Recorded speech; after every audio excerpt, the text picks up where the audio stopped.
सभी साथियों को पंचायत शिक्षक और विद्यालय सहायक साथियों के साथ साथ सारे ही राजस्थान के संविदा कर्मियों को प्रवीण जैसा का सादर नमस्कार। साथियों, सबसे पहले तो मैं अप्रशिक्षित साथियों की बात करूं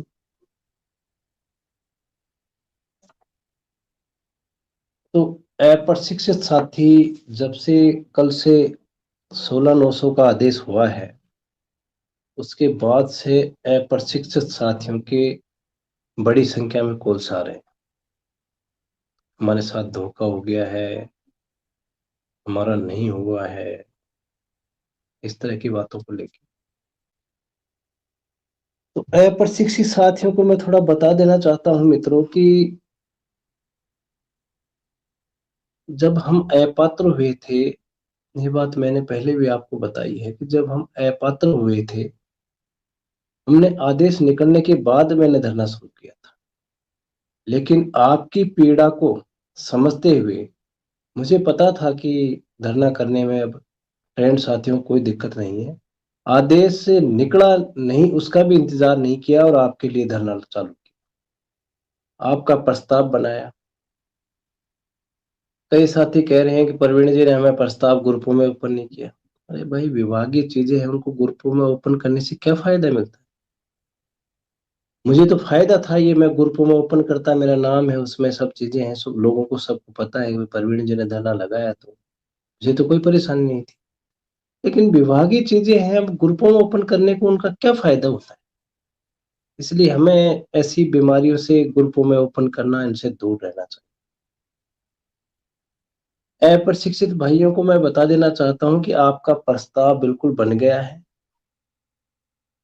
और प्रस्ताव के अंदर सीपीएड और बीपीएड, यह 2 डिग्रियां उस समय डायरेक्टर साहब ने, इन डिग्रियों के अलावा जो कंप्यूटर की डिग्री है, लाइब्रेरियन कोर्स है या अन्य जो भी डिग्रियां हैं, इन सभी का जिक्र उस समय डायरेक्टर साहब ने इसलिए नहीं किया था कि उन्होंने कहा कि पहले 16/900 का पंचायत शिक्षक का आदेश हो जाए, उसके बाद हम पूरे राजस्थान से ये पता लगाएंगे कि विद्यालय सहायकों के पास कितने ऐसे हैं जिनके पास है बीएड और एसटीसी के अलावा डिग्रियां।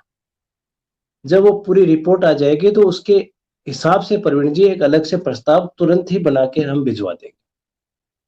और ये जो प्रस्ताव एक डायरेक्टर साहब ने भेजा है, ये प्रस्ताव अकेला नहीं है, इसके साथ और भी कई चीजें हैं जो आपको पता नहीं।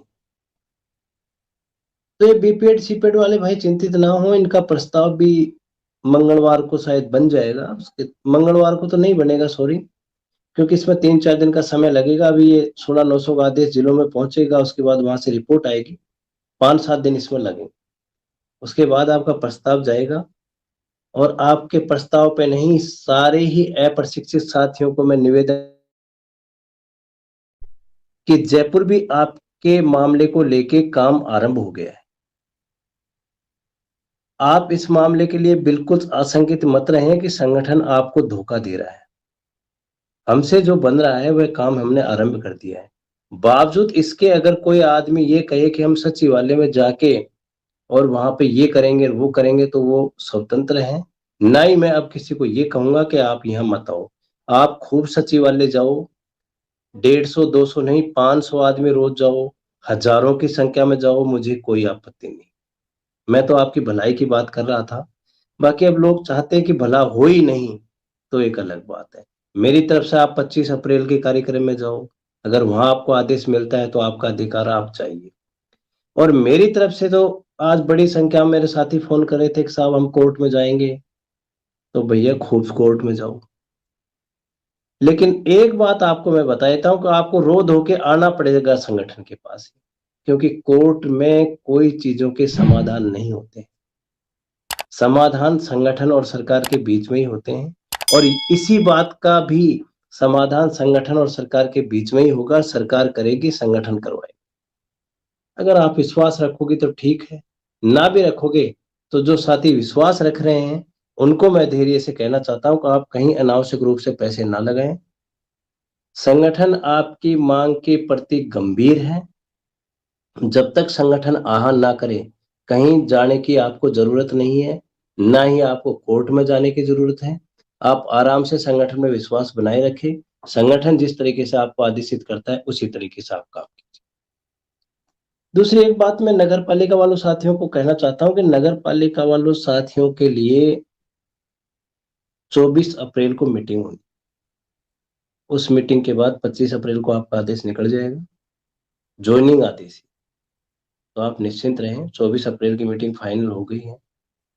कल और परसों 2 दिन से मैंने वो पूरी मीटिंग की डॉक्यूमेंट्स भी देख ली हैं, इसलिए नगर पालिका वाले भी साथी चिंतित ना रहें।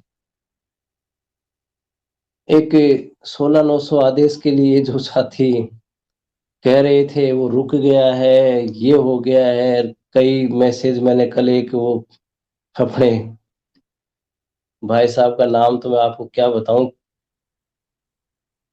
2 से हैं, जो बड़ा भारी मैसेज लिखा था उन्होंने कि आपका वो आदेश देखते ही पैरों के नीचे से जमीन ही निकल जाएगी। अरे भले आदमी हो, ये आदेश जहां से बनते हैं ना, मंत्री के यहाँ से, जहां इनकी सारी प्लानिंग तैयार होती है, हमें वहीं पता लग जाता है कि आदेश में क्या आने वाला।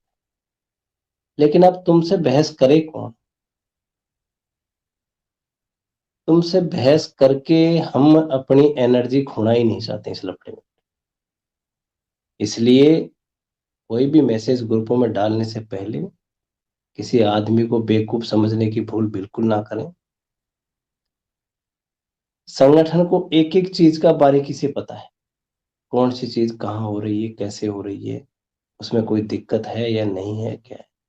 उस समय भी सभी साथी कह रहे थे कि उम्र के मामले में 50 से ऊपर वालों का होगा ही नहीं, संतान का तो प्रश्न ही नहीं बनता है।